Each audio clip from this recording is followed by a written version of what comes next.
Hello, and welcome to another episode of Space Marines Legions Explained. Today we'll be talking about the tragic Angron and the sadly mistaken World Eaters. 12th Legiones Astartes. World Eaters. The 12th Legion were monsters long before Horus's rebellion. Of all the Space Marine legions of the Great Crusade, none were so savage and dreaded. They were the hounds of war that brought death as beasts, butchers and madmen.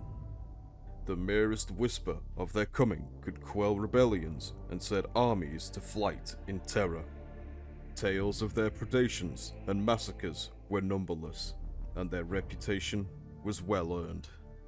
In their early days, they were an unrelentingly macabre but disciplined fighting force which knew the virtues of tactics and weapons, and could adapt to meet any foe. These warhounds retained martial nobility beneath a film of gore. Under their Primarch, and later during the Age of Darkness, the World Eaters were stripped of what little remained of their restraint and humanity, becoming the basest weapons of war without nuance or wisdom. Their coming meant only brutal extermination by chain axe and bolt shell, and worlds drowned one by one in the blood of their inhabitants. Primogenitor, Angron the Conqueror. Cognomen, Briar, the Warhounds. Observed strategic tendencies, shock assault, planet kill and exterminatus operations, close quarters actions, space hulk purgation, boarding operations, line breaker attacks, forlorn hope, objective assaults. Noteworthy domains: Bot, Muster World, Sarum, temporary fortress station, recruitment rights of the several feral worlds in the Segmenta Solar and Ultima, Allegiance, Traitoris, Perdita. The Warhounds. There was no particular bias as to the tribe or city-state from which the initial influx of recruits for the 12th Legion was drawn, as there was in the case of several other legions, and its gene strain was stable and unremarkable. The 12th's first recorded engagement was a spearhead of shock troops during the Sar Afrik liberation, mounting direct annihilation assaults on the enemy forces, both in open battle and fortified positions. After its initial battles and proving its mettle, the Nascent Legion was largely held in reserve by the Emperor during the latter unification wars and through the reconquest of the Sol system. It is thought this was because the Emperor desired his superlative shock force intact in the event of a sudden reversal of the fortunes of war, or as a savage weapon to be unleashed in the case of disloyalty among the Emperor's own. During this time, the 12th was kept in a state of constant readiness, training relentlessly and steadily growing in number, always straining at their leash to be loosed. On those occasions during the Great Crusade when the Legion was sent to war, it performed with almost gleeful savagery, tearing apart whatever enemy it was given to fight without mercy or falter, regardless of its own losses and heedless of risk. Such was their tenacity and courage as a fighting force that the Emperor dubbed the 12th Legion his Warhounds, a title that others may have seen as a slight, but which the Legion was honoured to hold. A culture of violence. Culture within the World Eaters was violent and bloodthirsty, which was echoed in the shifting skein of the Legion's own rites and ceremonies. The martial traditions of old terror and the warhounds who had prided themselves in their fury and courage above all else were replaced by Angron's own red code of butchery and savage competition. Each of the Legion's ships maintained a gladiatorial pit where warriors would fight to prove their strength and supremacy, sometimes to the death. Hand-to-hand combat was always the Legion's preferred form of warfare, even before it took the Emperor-given name of the Warhound for itself. This did not mean that the Legions lacked ability and competency in ranged engagements, or armoured warfare and supporting artillery attacks.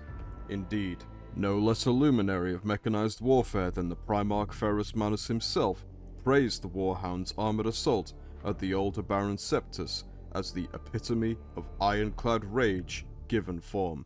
But for the Warhounds, such things were a tactical means to an end.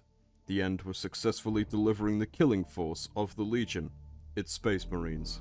The 12th Legion showed a considerable bias towards direct assault and operations within the close and deadly confines of its kinds of battlefields designated as Zone Mortalis in strategic doctrine. This would continue under Angron's transition of command, and the Legion's traditional organizational structures were kept largely intact, but often further streamlined, with its echelons, as its chapter-level structures were commonly named, being biased in the composition towards line infantry formations. These were, by their panoply and tactics, a hybrid of tactical and close assault troops for the main part, supported by dedicated heavy assault units such as Terminators and specialized units such as land speeder squadrons. This organization lent itself well to a highly aggressive strategic posture and belligerent strategy, which, while extremely costly in terms of casualties, was also highly effective. This sudden, overwhelming blow was designed to keep the enemy pinned in place, fighting this vanguard, while a second wave of armor and heavier units followed in its wake, and smashed into areas of high resistance revealed by the first wave. By these tactics, the World Eater's onslaught overcame any resistance through sheer fury, hurling themselves again and again at the foe until their enemy broke and was cut down, fleeing in terror. The Butcher's Nails. In order to cope with the rigors of their training and ceaseless campaigning, a dark practice evolved within the ranks of the World Eaters. The use of psychosurgical implants known as the Butcher's Nails. This device enhanced aggression and pain tolerance far beyond that which even the gene-engineered flesh of a Space Marine could bear, but left them devoid of joy or peace save for that found in battle. Angron had been subjected to the Butcher's Nails by his slave masters, and this cranial implant served as the template for his legion. However, Angron's implants were relics of a long-lost technology, little understood even by their makers, and removing them from Angron for close study would have proven fatal to the Primarch.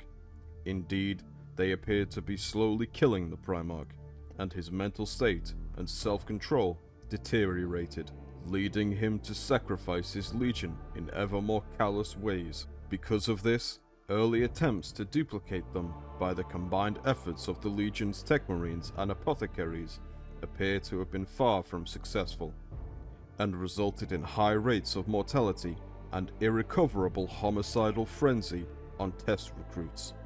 However, as time progressed, viable technology was replicated and steadily improved, and entire newly formed companies of recruits were implanted, as well as existing World Eaters who volunteered for the dangerous operation.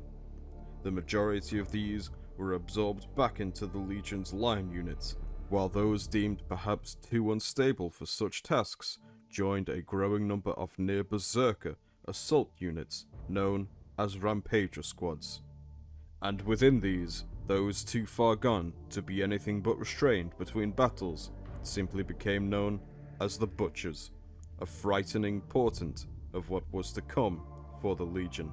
Angron was easily turned to the designs of the War Master, and would be counted as one of his first and initially most loyal allies.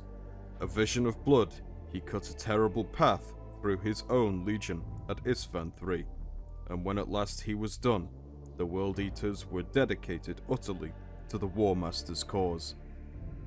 The Primarch, Angron. Most stories told of Angron's early life cast him as being discovered at a young age upon an unknown world. Those that found him were in service to a decadent and vicious ruling elite for whom human blood sport was the greatest art and principal entertainment. It was to these murderous games that the young Primarch was bound by the slavers and gladiatorial masters. In time, he became a killer, and the likes of which they had never before seen. Angron, the Lord of the Red Sands. Angron led a rebellion against his masters, the culmination of which took place as the Emperor arrived above his world. The Emperor had watched with pride as Angron had led his outmatched revolt, but chose to intervene. Upon offering Angron a place by his side, the Emperor was refused. Angron had sworn to live and die with his followers, and could not tolerate a new master. The Emperor, however, would not accept this, and forcibly teleported the enraged Primarch away from the slaughter. Angron would never forgive his father, for without the Primarch's leadership, the slave uprising failed, and his compatriots were mercilessly slaughtered. When reunited with his legionaries, Angron first saw them as enemies, killing many before understanding their nature and their devotion to him.